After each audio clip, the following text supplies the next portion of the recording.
Assalamualaikum warahmatullahi wabarakatuh. Saya Agung Budi Sapaat, NPM 117 RC. Sini saya akan menjelaskan tentang penjas adaptif, meliputi tunarungu, tunanetra, tunawicara, tunagrahita, tunadaksa, dan tunalaras. Oke, tunarungu. Tunarungu adalah kondisi fisik di alami oleh seseorang tidak memiliki kemampuan untuk mendengarkan suara. Biasanya seorang tunarungu juga menderita tunawicara atau tidak mampu berbicara.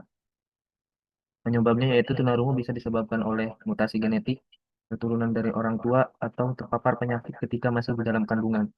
Sedangkan tunarungu yang terjadi setelah lahiran biasanya disebabkan paparan suara keras dalam jangka panjang, usia, cedera, dan penyakit tertentu.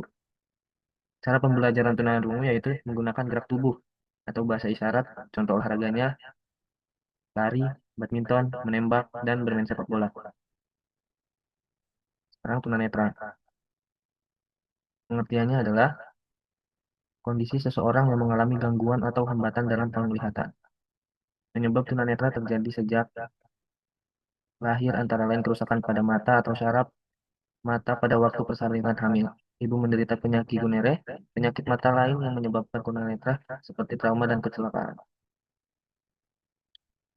Cara pembelajaran tunanetra menggunakan metode tepuk tangan dan pewiwitan. Contoh olahraganya adalah jual ball. Tunawicara. Cara pembelajaran tunawicara menggunakan simbol-simbol. Syarat gerak tubuh cabang olahraga yang dapat diikuti oleh tunawicara adalah sepak bola, atletik, menembak, dan sebagainya. Tunagrahita. Pengertiannya, kondisi kecacatan yang ditandai dengan keterbatasan intelektual yang signifikan dan menetap sejak lahir atau sejak masa perkembangan anak. Tunagrahita disebabkan dari bervariasi penyebab dan seringkali kompleks. Faktor genetik, infeksi yang dialami ibu selama masa kehamilan, trauma kepala parah pada masa kecil, kurangan gizi pada awal masa kehidupan, beberapa kelainan metabolisme yang diwariskan hingga paparan zat bahaya. Cara pembelajaran tunagrahita. Mengajar anak tunagrahita memerlukan pendekatan dan strategi khusus yang berbeda dengan anak pada umumnya. Diperlukan wawancara dengan anak, orang tua, dan staf pendidikan. Merupakan cara lain untuk memperoleh informasi tentang perkembangan anak tunagrahita. Tunadaksa. Cara pembelajaran dalam mengajar anak tunadaksa. Pendekatan yang holistik dan berorientasi pada kebutuhan individu sangatlah penting dengan menciptakan lingkungan yang inklusif, menggunakan metode pembelajaran yang beragam, melibatkan orang tua dan keluarga, mengintegrasikan teknologi hingga menyampaikan dukungan psikososial.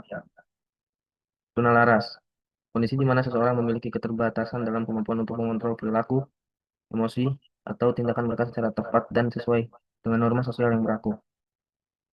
Penyebabnya sifat kompleks dan multifaktorial, yang berarti bahwa tidak ada satu faktor tunggal yang dapat berkontribusi pada terjadinya tunalaras. Cara pembelajaran tunalaras sering memerlukan dukungan individual yang lebih intensif dalam pembelajaran mereka. Memberikan dukungan individual dapat meningkatkan kepercayaan diri dan motivasi anak dalam belajar. Penting untuk terus mengembangkan dan memperbaharui strategi pengajaran sesuai dengan perkembangan anak, kemampuan baru dalam bidang pendidikan inklusif. Anak autis dikenal sebagai gangguan spektrum autisme adalah kondisi perkembangan yang kompleks yang mempengaruhi cara seorang berkomunikasi dan berinteraksi dengan dunia sekitarnya. Penyebabnya masih menjadi fokus penelitian yang intensif. Sebagai faktor genetik, lingkungan, dan neurobiologis telah diidentifikasi sebagai potensi dalam menyebabkan perkembangan autisme. Cara pembelajarannya yaitu membutuhkan kesabaran, pemahaman, dan pendekatan yang sesuai dengan kebutuhan mereka. Dalam konteks Indonesia, kolaborasi antara pendidikan, orang tua, dan tenaga profesional adalah kunci dalam memberikan dukungan yang komprehensif bagi perkembangan anak autisme. Oke, terima kasih. Sekian dari saya. Selamat malam.